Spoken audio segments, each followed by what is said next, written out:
Well, good morning. I'm Brian Reagan, and this is Tyler Kelly.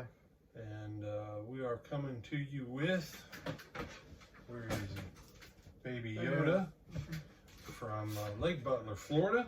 And this morning we are in 2 Samuel chapters 3 and 4. And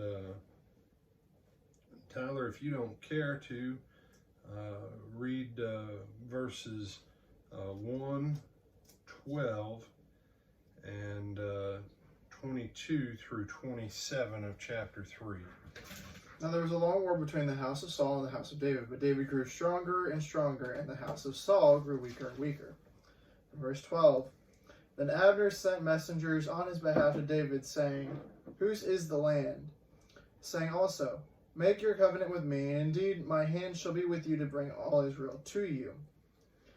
Then jumping ahead to verse 22, At that moment the servants of David and Joab came from a raid and brought much spoil with them. But Abner was not with David in Hebron, for he had sent him away, and he had gone in peace. When Joab and all the troops that were with him had come, they told Joab, saying, Abner the son of Ner came to the king, and he sent him away, and he has gone in peace. Then Joab came to the king and said, What have you done? Look, Abner came to you. Why is it that you sent him away, and he is already gone? Surely you realize that Abner the son of Ner came to deceive you, to know you're going out and you're coming in, and to know all that you are doing. And when Joab had gone from David's presence, he sent messengers after Abner, who brought him back from the well of Sirah. But David did not know it. Now when Abner had returned to Hebron, Joab took him aside in the gate to speak with him privately, and there stabbed him in the stomach, so that he died from the blood of Ashel, his brother. All right. Back in chapters 1 and 2, but very specifically chapter 1, when David was mourning the death of Saul and of Jonathan and Saul's other sons, David knew that he was going to be king.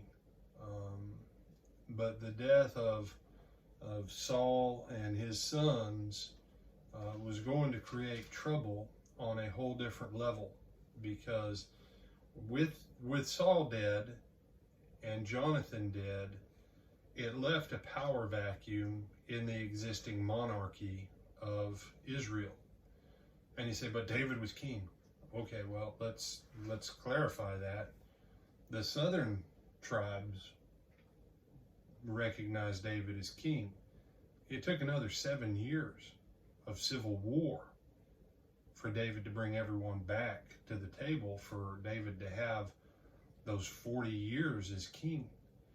That you remember the last time that Jonathan saw David, Jonathan said, when my dad's gone, you're going to be king. I just want to be by your side and help you administer things, David. You and I have been friends for a long time. We've made our covenants. And but now, as chapter 3 opens up, it tells us very plainly there was a war, a long war between the house of Saul and the house of David. Because with that power vacuum, what sons remained of Saul had to fight with each other.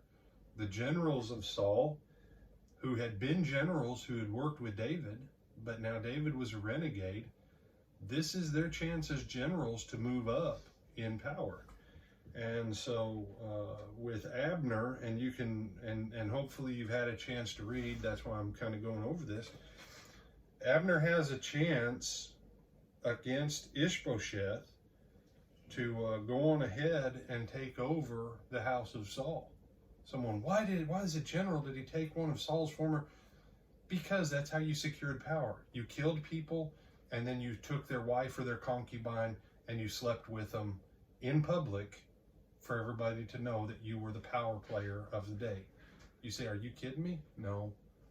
That's how you did stuff back then. I'm just saying, we get to see it in more extreme fashion later with Absalom. It's kind of like today, the equivalent today is when there's been a rumor about some powerful person in Hollywood taking someone else's wife, and then they show up at a red carpet event and they're both dressed rather scantily and kissing and hugging on each other for the cameras. That's the modern day equivalent of saying, "Aha, I win." That was how you won back then, okay? You say, that's nuts, Brother Brian. Well, it's only nuts to us because we didn't grow up in that world. If we'd have grown up in it, we'd be like, wow, Abner taught him a lesson. But Abner knows, Abner's not the guy to be a king, and he knows it. He's a great general. He doesn't have what it takes to be a king. And he wants to bring a war to an end. And so he does go to David. He tries to make peace with David. He offers to bring everyone to David. And David cuts deals without thinking about the people who've been loyal to him. This is, right here is where we start to see the beginnings of the change in David. David has depended on Joab and his brothers to keep him strong for a long time now. And David is willing to start replacing the people who've been loyal to him for political advantage. And so that's what we see happen with Joab. You know, on one hand, David is a man after God's own heart, but there's also a lesson with Joab.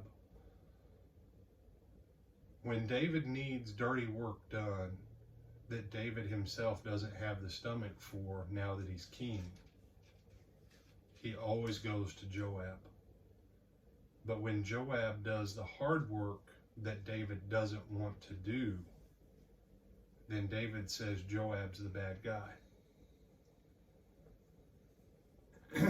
And this is always the danger of politics, Tyler, whether it's in the church or in the world.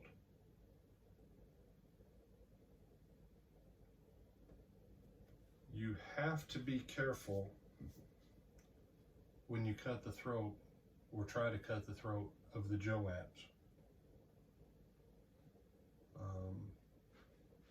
Because they'll kill the Abners. And you say, I've been in politics, I've been in the church,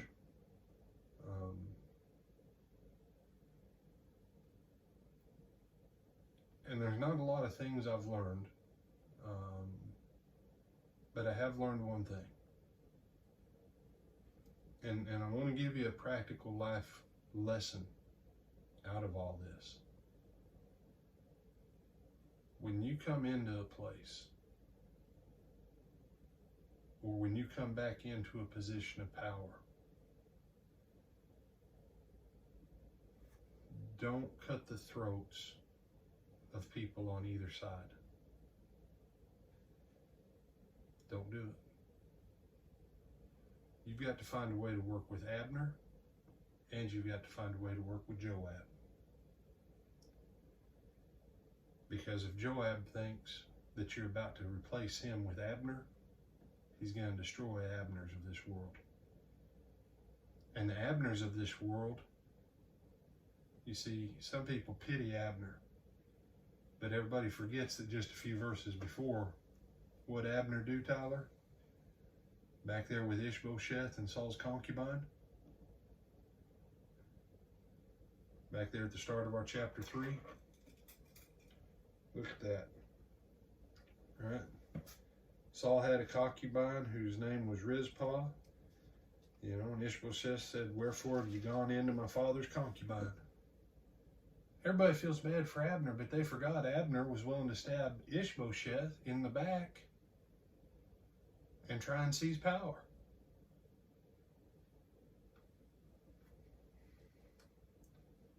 When you read these stories, brothers, sisters, and friends, don't miss the larger life lessons about how people function. David made choices and decisions right here, starting in this chapter, that will forever skew the rest of his reign as king. Because he starts to shift from being the man of loyalty and integrity that he's been up to this point to being a political manipulator and it's going to bite him. It's going to bite him. And because he's going to make peace with a backstabber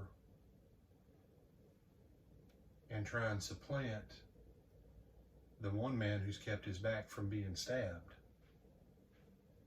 because of politics. And it's going to hurt him all throughout his time. And it's going to hurt the entire nation of Israel.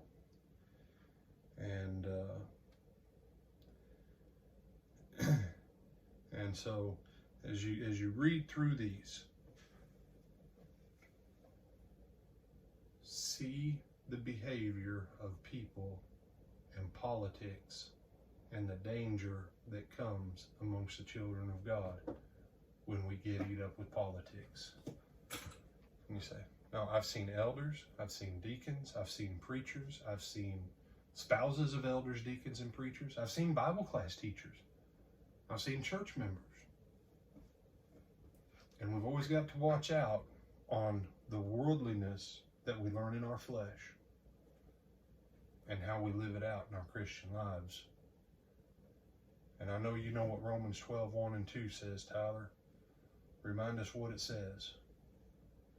Is that the one about not being transformed by the, or not be conformed to the world, but be transformed by the renewing of your mind? That's correct. The world has tried to conform us to do things their way, but God wants us to be transformed. This shows us what conformity of the world looks like, and God's telling us to be transformed. I'm Brian Reagan. This is Tyler Kelly.